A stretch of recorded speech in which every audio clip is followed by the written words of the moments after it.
This is a large installation map that's completed by artist Jesse V and myself for the show. This kind of provides a historical background for the entire exhibition because we realized very early in the process of doing this that there was very little research done on this period and what did exist was not very thorough or rigorous. So this map picks out important points in the Hollywood scene and the entire punk landscape in general from 1977 to 1984, but also marks out specific points in the history of East LA punk that were kind of foundational or just kind of interesting. They give you a better idea of how that scene developed and what was going on in that scene. And we realized if we were going to do this show and if we were going to talk about it in the catalog essays and even have a better idea of what we were doing in general, we had to do very ground level research on our own. So we looked at archives of the people who were part of that scene, artists, musicians, and kind of just scrounged all these materials from different resources. This is kind of our way of presenting that.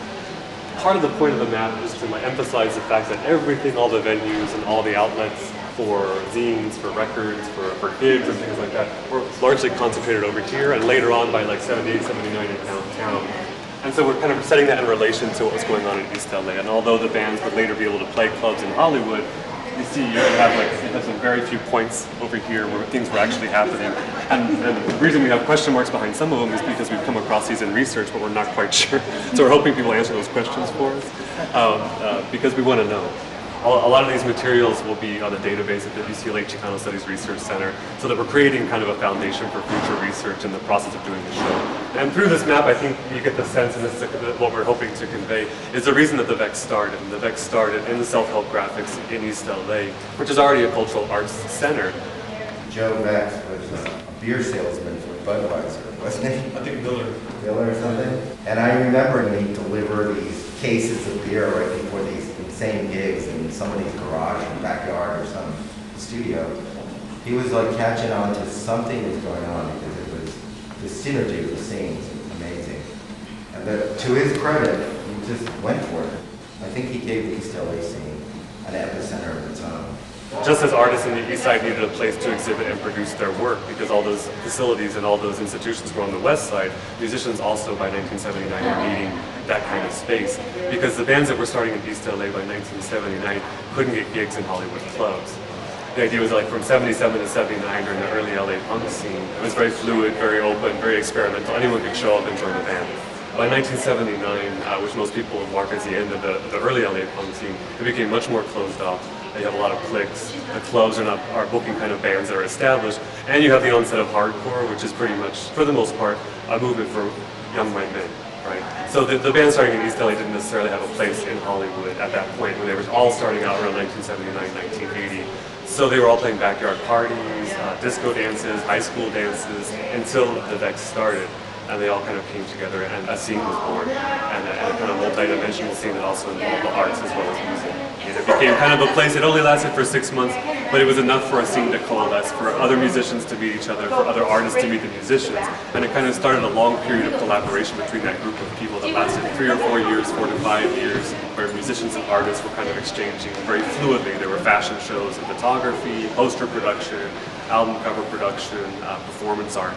The VEX was a club, it wasn't the East LA scene, it was a club. The East LA scene was all over the place. Boyle Heights, City Terrace, Commerce, Alhambra, I mean there's people from all over the place. We were everywhere the same night. We were at the VEX, then we went to the Marawons, to the Atomic Cafe. We were like sharks, we were always going places. Finding places, like the Atomic Cafe was our favorite place. The cook was a junkie, but they had the best soup there. A lot of the people involved with the East LA scene were artists and poets and stuff, and it just seemed to jive with the music. We didn't have Photoshop then, we didn't have computers, you know, we had X-Acto knives and glue.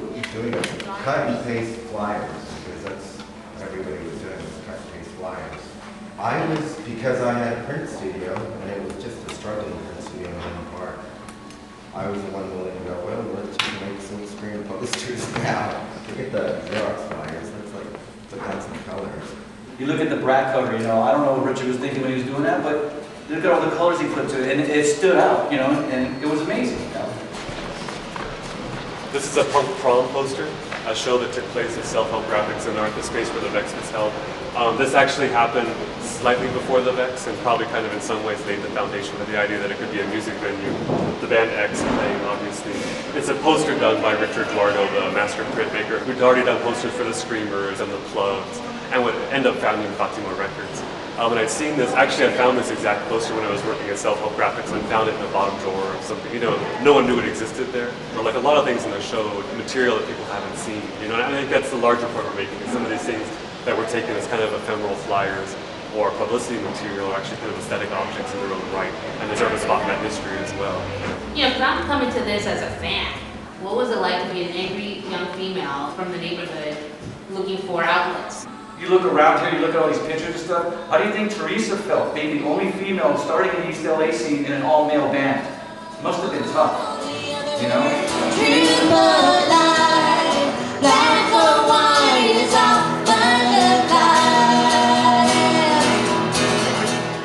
This is a piece by a younger artist, John Miner, who's a printmaker. He does posters for different gigs around town for punk bands and things like that. And for this show, he went around actually to an X show that happened recently and just asked the girls that were in line if they would mind standing posing for a photo.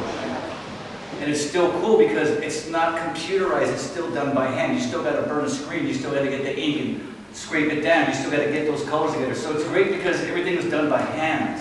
So John Miner, another printmaker who's in the show, Jesse V. Dowding, actually trained with Richard Guarda, who did the Punk Prom poster, who did a lot of the album design, and now are both master printers in their own right. Because it's with a multimedia scene and a multimedia movement, trying to incorporate all those elements into the show.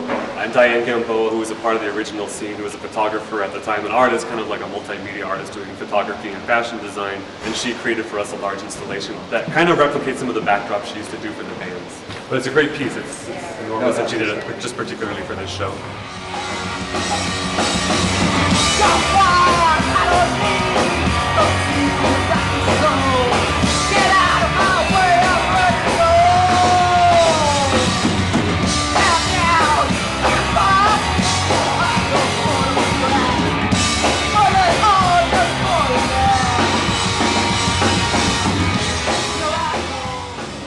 These are photo collages by Patsy Valdez.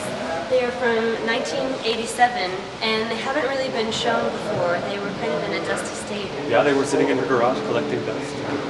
Really? Yeah. I just like the juxtaposition of this work next to Exene Cervinka's work as well, because this stuff is from 2006-2007, so you're looking at this 20-year span between the two groups of bodies of work. But stylistically, this piece, for example, in comparison to that one, they look like they're contemporary work.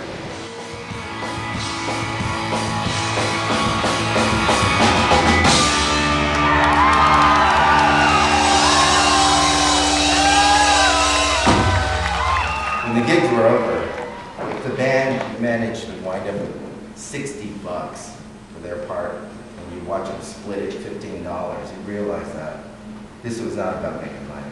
Although I think probably the beer guy made a lot of money. But back then, when you're 26, 27 years old, you're invincible. You've got energy that is endless, and you just don't stop and pause to think that you are creating the residue. 30 years later, now that you see it, it's like, oh my God, some shit went down. Wow.